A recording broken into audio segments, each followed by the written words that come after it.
자, 이번 시간에 이제 지붕으로 넘어갈 건데요. 이제 지붕을 한번 해볼 건데, 항상 꼭 머릿속에 담아 두셔야 될 내용이 긴 지붕부터예요. 긴 지붕부터. 그러면 용머리를 기준으로 이쪽 지붕과 이쪽 지붕이 있을 때 전체 화면을 봤을 때 제일 긴 쪽 있죠. 제일 긴 쪽을 기준으로 해서 여기는 용머리를 기준으로 4700이지만 여기서부터 여기까지는 용머리를 기준으로 5700이에요. 그러면 당연히 이쪽이 긴 지붕이 되겠죠. 그러면 긴 지붕부터 이 물매는 시작이 된다를 항상 염두에 두시고 작업을 하셔야 됩니다. 자, 그러면 여기에서부터 이거 일단 지우고 다시 설명을 좀 드려볼게요. 용머리가 여기 있는 선이에요. 옵셋 5700을 이렇게 바깥쪽으로 뺄 거예요. 여기 있는 선이 아까 보셨던 이쪽 평면도에 있는 이 부분입니다.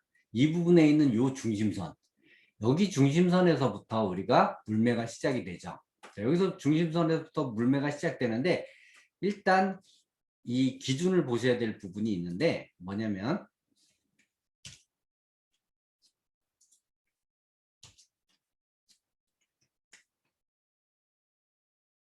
줄일게요.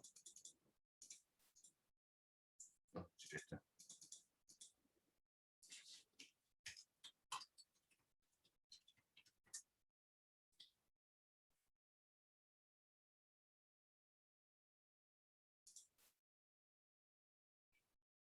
자, 테두리보의 기준인데요. 테두리보의 기준 같은 경우에는 이렇게 됩니다. 기준이 없네요. 지금 여기 나와 있는 제가 자 보시면 여기 있네요. 조족조에서 가로 나비는 내력벽의 두께보다 같거나 커야 되고 혹은 높이는 내력벽 두께의 1.5배 이상이면서 30cm 이상이어야 한다 라는 것이 조족조에 대한 테두리보의 건축 규칙입니다. 그러면 이를 근거를 했을 때 두께가 400 이하일 때는 테두리 폭은 600이고 400 이상일 경우에는 700 이상으로 작도를 하는 것이 맞다라고 되어져 있는 거죠. 그러면 지금 우리가 봤을 때 벽 두께가 400일 경우에는 600, 테두리보일 경우에는 700이 돼야지 맞는데 통상적으로 420도 600은 맞다라고 보고 있어요. 사실 큰 차이가 없기 때문에. 왜 큰 차이가 없다라고 얘기하냐면 단열재 두께 때문에 그래요. 단열재 두께를 벽체 전체 전반적인 두께로 보는 것이 맞느냐라고 보는 거죠. 우리 같은 경우에는 190, 120 그리고 90 나갔기 때문에 전체가 400이에요. 그러면 테두리보의 높이는 600이 된다라는 거죠. 600 이상만 되면 되는 거예요. 특히 제일 긴 지붕에. 왜 그런지는 제가 지금 도면을 그려볼게요. 자, 옵셋 600 반자선에서부터 옵셋 600을 올려서 여기서부터 지붕이 시작되는데 만약에 제가 아까 분명히 말씀드렸다시피 여기서부터 여기까지의 기준은 어찌됐든 자, 이거 문자를 좀 큰 걸로 해놓을게요. 크게 해놓을게요. 우선은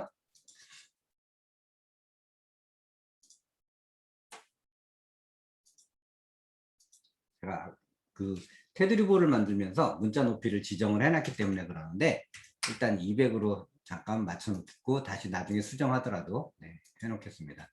자, 지금 현재 여기가 이 부분이 600이라는 거죠. 600이라는 부분인데 여기서 지붕을 10의 3을 10의 3.5는 문제를 다시 봐야 되겠죠. 문제를 다시 확인을 해볼게요. 10의 3.5물매네요. 자, 10의 3.5물매를 여기서부터 시작을 했다고 한번 가정을 해볼게요. 자, 물매만 그리는 법입니다. 렉탱 골뱅이 1000 쉼표 350 하시면 여기 나타나져 있는 여기서부터 가로선 하나 이렇게 긋는 요 기울기가 바로 물매의 선이에요. 그러면 여기 있는 사각형을 먼저 그리고 이 사각형의 끝점을 중심선 600 올린 선의 중심선의 끝점에 두는 게 맞겠죠. 자, 여기서 그리는 방법은 X라인, XL 엔터 하신 다음에 여기서부터 여기까지 가로선을 잇고요. 마루대선 기준으로 MI 미러합니다. 미러에서 아래쪽으로 이렇게 내리면 되는데 이렇게 되면 제가 아까 기준이 분명히 600이 돼야 된다 그랬는데 이쪽에서부터 여기까지 높이를 보면 250밖에 안 돼요. 즉 이쪽 짧은 지붕에서 600의 기준을 맞추면 긴 지붕에서는 600의 기준이 미달되기 때문에 이건 잘못된 구조적으로 결함이 있다는 건축물이라는 거죠. 그래서 항상 도면을 그릴 때는 반드시 긴 쪽 지붕부터 먼저 그리는 것이 정석입니다. 그래서 우리가 잘려진 부분이 이 부분이더라도 도면, 지붕은 여기서부터 그려져야 되는 것이 맞아요. 그래서 이렇게 이쪽으로 가지고 와서 여기서 그려줘야 되고요. 엑셀 엔터해서 여기서부터 여기까지 X라인을 그리고요. 이 X라인을 MI 엔터해서 이렇게 밑으로 내리면 여기에서부터 여기까지 아까 그 짧은 지붕이죠. 짧은 지붕부터 여기까지는 600 이상을 충족시킨 거예요. 그렇기 때문에 문제될 건 없죠. 자, 이렇게 만드시는 것이 지붕이에요. 자, 그 다음에 지붕 끝은 필렛으로 이렇게 연결시켜 주면 되겠습니다. 자, 그 다음에 이제 지붕 절단 끝선들이 필요한데요. 지붕은 첨화나옴, 물매 첨화나옴에서 얼마가 나오냐면 600이 나오죠. 첨화나옴이. 지붕 끝선이 중심선에서부터 600이 나온다는 얘기예요. 그래서 옵셋 600을 이쪽 하나, 이쪽 하나를 해놓을 거예요. 굳이 이쪽은 잘릴 부분인데 왜 그리냐라고 생각하실지 모르겠는데 이건 인면 때문에 그러는 거예요. 인면 때문에 미리 작업을 해놓는 거예요. 이게 하나의 팁이겠죠. 자, 이렇게 선택해서 끝부분 잘라내고요. 자, 일단 지붕의 가장 기본적인 첫 번째 라인이 준비가 되어 있고요. 이 선은 안 지웠어요. 안 지우고 이 위로 살짝 올릴 거고요. TR 엔터에서 이 부분을 이렇게 잘라서 물매 표시를 나타낼 때 사용을 할 거예요. 물매 표시 나타낼 때 사용을 할 거기 때문에 여기는 파란색으로 둘 거고요. 지붕은 당연히 철근 콘크리트니까 노란색으로 가야 되겠죠. 자, 이렇게 두신 상태에서 옵셋 120 철근 콘크리트, 지붕의 철근 콘크리트는 120의 옵셋을 나타내 주고요. 자, 필렛 하셔가지고 끝부분은 이렇게 이을 거예요. 자, 이렇게 이은 다음에 우리가 이제 지붕을 딱 봤을 때 이게 철근 콘크리트로 되어 있는 지붕인데 삼각형으로 이렇게 되어 있는데 가장 이 지붕에서 약한 부분은 얘예요. 이 부분. 이 부분이 끊어지거나 균열이 갈 수 있는 소지가 가장 많기 때문에 이 부분을 보강하기 위해서 지붕의 아랫선을 해도 되고 윗선을 해도 되는데 구조적인 보강을 좀 더 튼튼하게 하기 위해서는 지붕의 아랫선에서 선을 긋고 옵셋 300만 이렇게 내려줍니다. 내려주고 나서 필렛 멀티 하셔가지고요. 이 부분을 이렇게 있고 이렇게 이어주면 이렇게 지붕의 기와 모양이 이 부분이 보강이 되는 거예요. 철근 콘크리트가. 그래서 좀 더 튼튼한 구조물이 되게끔 MA 이용해서 이렇게 수정해 주시고요. 이렇게 수정해서 만들어 주시면 되겠습니다. 자, 이렇게 지붕 모양이 나타나진 상태에서 이쪽 부분 마감을 해야 되겠죠. 자, 이쪽 부분 마감하는데 약간 헷갈리니까 잘 봐주세요. 지붕의 이제 끝부분 마감하는 법입니다. 자, 이렇게 그 600 나온 선에 선을 내려서 그 나가는 부분을 트림으로 선 정리를 하고요. 이 선을 노란색으로 바꿀 거예요. 여기가 이렇게 뚝 떨어져서 이렇게 말려지는 모양이 나타나질 건데요. 어떻게 하냐면 여기서부터 보여지는 이 부분 있죠. 이렇게 선을 하나 그을 거예요. 그리고 옵셋 200을 내립니다. 밖에서 보여지는 이 부분이 200이에요. 그리고 여기가 슬라브 두께 아까 120이었잖아요. 그러면 여기도 슬라브 두께 120이 그대로 똑같이 와야 돼요. 슬라브 두께 120 이렇게 오시면 지금 모양이 이렇게 요 선이 있으니까 더 헷갈리죠. 요 선 바로 지울게요. 요렇게 나가줘야 되는데 제가 필렛 멀티 이용해서 보세요. 자, 모양대로만 그대로 가면 돼요. 요렇게 꺾여지고요. 요렇게 꺾여지고 요렇게 꺾여지고 요렇게 꺾여지는 거예요. 그러면 지붕의 끝이 이렇게 딱 떨어지면서 끝이 나죠. 자, 역시 반대편도 마찬가지로 작업을 해놓을 거예요. 지금 선 그려진 거 지우고요. 자, 여기도 마찬가지로 한 번 더 보여드릴게요. 보여드리는 형식으로 하면서 다시 한번 그려볼게요. MA에서 자, 여기 지붕 끝선을 그리는 이유는 인면도가 어떤 방향으로 나올지 아직까지는 제가 판단을 안 한 상태에서 그냥 반대쪽도 그려놓으려고 하는 거예요. 자, 이렇게 해서 옵셋 아까 200 내리라고 그랬죠? 자, 200 내리고 이 선 필요 없죠? 이 선 바로 지워버리시고요. 딜레이트 하시면 되죠. 클릭 딜레이트 하시면 바로 지워지죠. 자, 옵셋 120 이 선에서부터 이쪽으로 120 나오고요. 필렛 멀티 하셔서 가는 순서대로 이렇게 가는 모양대로 클릭 하시면 됩니다. 자, 이렇게 잡으시면 되겠죠. 자, 여기는 사각형은 이제 필요 없으니까 지워버릴게요.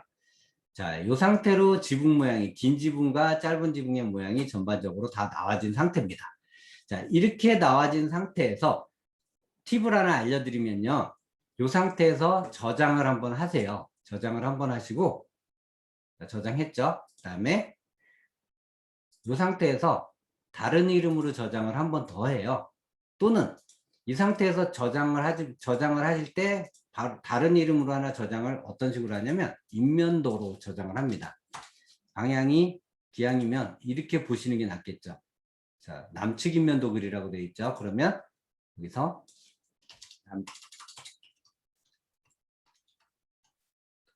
이렇게 저장을 하나 해놓습니다. 지금 현재 남측 인면도로 켜져 있어요. 이 도면 자체가. 그러면 남측 인면도로 킬 게 아니라 이번에는 이 부분을 지금 남측 인면도로 되어 있는 걸 끄고요. 끄고 다시 A 부분 상쇄도를 또 켜요. 왜냐하면 남측 인면도에다가 단면도를 그리면 안 되니까. 그런 실수를 범하면 안 되니까. 자, 이렇게 해놓으면 나중에 지붕을 또 그리지 않아도 돼요. 인면도를 그리기 위해서 지붕을 또 그리는 실수를 안 하셔도 된다라는 거죠. 이렇게 꼭 그 도면을 그리고 나면 한글이 자동으로 변환되는 에러를 가지고 있어요. 이 버그인 것 같아요. 자, 이렇게 해서 이제 더 이상 여기서는 인면도가 아니니까 이 부분이 필요 없죠. 이 부분 필요 없으니까 다 지워버릴게요. 역시 마찬가지로 이쪽 부분은 전부 다 필요 없으니까 기준선 남겨두고 다 지워버리시면 될 것 같고요. 자, 이렇게 만들어지면 이쪽 부분 이제 지워버릴게요. 자, 이렇게 만들어진 상태에서 우리가 렉탱을 한번 합니다. REC를 해서 렉탱을 한번 하는데 어떤 식으로 표현을 하냐면요. 요 정도 전체 범위를 둔 상태에서 클릭을 해가지고요. 더 이상 벗어나는 도면은 의미가 없잖아요. 더 이상 벗어나는 선들은 의미가 없으니까 한꺼번에 정리를 해서 같은 간격을 유지할 수 있도록 그렇게 작업을 먼저 해주시고요. 렉탱 다시 지우고요. 이렇게 해서 일률적으로 딱딱 끊어지는 부분을 다 만들어줄 수 있게끔 해놓으신 상태에서 이제 테두리보를 그려야 되겠죠. 테두리보 수직선을 이렇게 올려도 되고 익스텐드 하셔도 됩니다. 근데 익스텐드가 제일 나을 거예요. 자, 외벽선이 어차피 단면선이기 때문에 익스텐드 하셔서 작업을 하시면 되는데 지금 같은 경우에는 익스텐드를 나갔더니 이렇게 창문선이 나가니까 그냥 직선으로 2개 봐서 별도로 테두리보를 하나 만들게요. 네, 이렇게 만들었고요. 지금 여기에 올려진 선은 아까 저쪽 테두리보에서 600을 올린 선이기 때문에 지금 여기서는 그 선의 의미가 필요 없기 때문에 이렇게 지워질 거예요. 지워지고 이렇게 잘라지고요. 아까 말씀드렸다시피 동일한 재료는 서로 뚫어져 있어야 되기 때문에 이렇게 작업을 해주시고 요 선은 지금 살려두는 이유가 있어요. 살려두는 이유가 있고 자, 일단 여기까지 작업을 하셔가지고 여러분들이 일단 지붕 모양의 형태를 만들어냈습니다. 자, 이제 지붕 모양의 형태를 만들어냈으면 그 다음에 이제 지붕에 올라가는 이 부분이 되겠습니다. 이 부분 같은 경우에는 어떤 식으로 만들어지냐면 우리가 방수를 표현할 때 히든선으로 방수를 표현을 해요. 히든선으로 방수층을 표현하고 방수층 위에 우리가 아스팔트 싱글이라는 걸로 방수를 하고 그 위에다가 이제 마감을 치고 마감 친구에다가 나무를 댄 다음에 그 위에 기와를 넣는 방식을 써요. 즉 이 부분을 봤을 때 이 상단 부분에 아직 지붕은 제가 그려놓지 않았는데 이 부분에 이렇게 각재를 대서 기와를 걸 수 있게끔 작업을 합니다. 자, 그렇게 작업이 진행이 되는데 해볼게요. 옵셋. 원래는 20을 2번 올리는 게 맞아요. 근데 20을 2번 올렸더니 제가 지금 작업하는 게 안 어울려서 10을 2번 올립니다. 그래야지 정확하게 여기에 방수층 표현이 되거든요. 요 가운데 선이 노란색인데 히든선입니다. 노란색인데 히든선을 하면 나중에 출력을 했을 때 이 선이 이렇게 막혀진 점선처럼 방수층처럼 보여져요. 그래서 별도의 두께를 줘서 작업도 해봤고 그리고 여기에서 뭐 사각형으로 해서 이걸 막아갖고 해치도 넣어봤는데 다 의미 없어요. 어차피 출력될 때는 여기에 방수층인지만 인지하면 되기 때문에 굳이 번거로운 작업을 여러 번 하실 필요가 없다라는 판단이에요. 자, 그렇게 하시고 다시 요 옵셋에서 이렇게 올렸던 방수층까지만 지금은 작업을 할 거예요. 기화 작업은 지금 이루어지지 않을 거니까 옵셋 다시 10 두 번 이쪽으로 이렇게 보내주고요. 끝부분에서는 필렛 멀티 할 겁니다. 필렛 멀티해서 이렇게 서로 이어줄 거예요. 그 다음에 당연히 MA를 이용해서 중간선은 히든선으로 바꿔줘야 되겠죠. 그래야지 선이 잘 나오는데 여기에서 이 맨 꼭대기 윗선 있잖아요. 이 선은 파란색으로 해주세요. 그러면 조금 더 이 노란색이 돋보이기 때문에 나중에 이제 출력 화면으로 보시면 아시지만 이게 좀 더 이렇게 히든선처럼 보여질 거예요. 이런 약간의 이제 편법을 쓴 거죠. 한마디로. 자, 기둥 이제 지붕 마무리 해볼게요. 이쪽 부분. 자, 마지막 끝 부분은 10, 10 여기까지만 하는 거예요. 그리고 아래쪽은 이렇게 선을 하나 이렇게 이을 거예요. 있고 똑같이 필렛 멀티 하셔가지고요. 이 부분, 이 부분, 이 부분, 이 부분을 이렇게 합칠 겁니다. 자, 역시 MA 이용해서 파란색을 이렇게 테두리로 감싸게끔 할 거고요. 자, 그 다음에 자, 이 끝부분 물끊기 홈을 작업을 할 건데요. 렉탱을 이용해서 여기서부터 여기까지 물끊기 홈을 하나 만들 거예요. MA 엔터. MA 엔터해서 이렇게 파란색을 만든 다음에 이 사각형은 덩어리로 되어 있기 때문에 폴리라이너 되어 있기 때문에 무브에서 이 정도 이 전체 부분에서 한 4분의 1 그 정도 부분에다가 놓으시고요. TR 엔터해서 선택하시고 이 부분만 이렇게 잘라내시면 물끈기 홈까지 작업이 완료가 된 상태입니다. 자, 이렇게 해서 작업이 진행됐고요.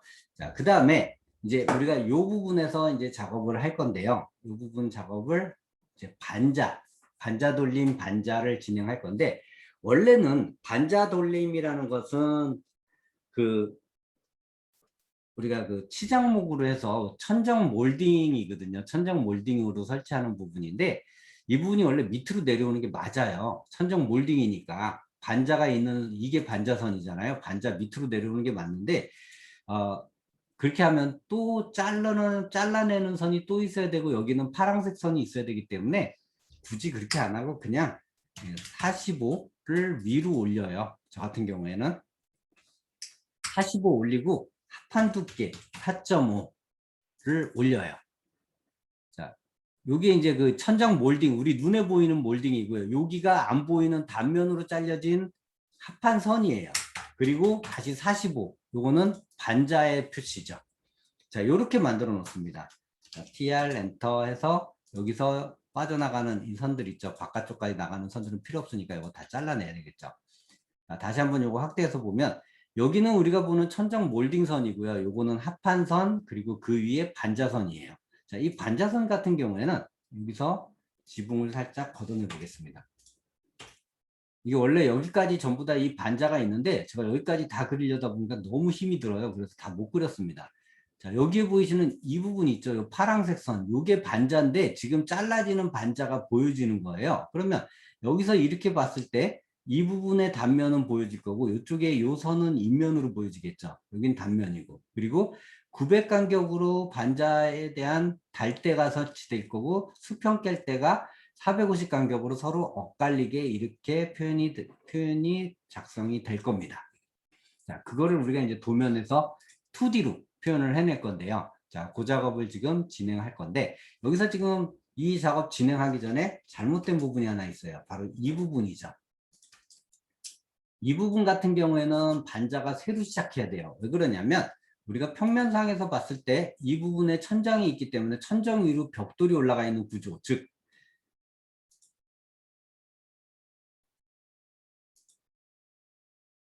여기서 보시면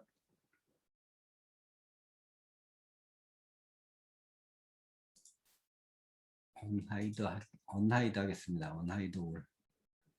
라스트가 없어졌네요.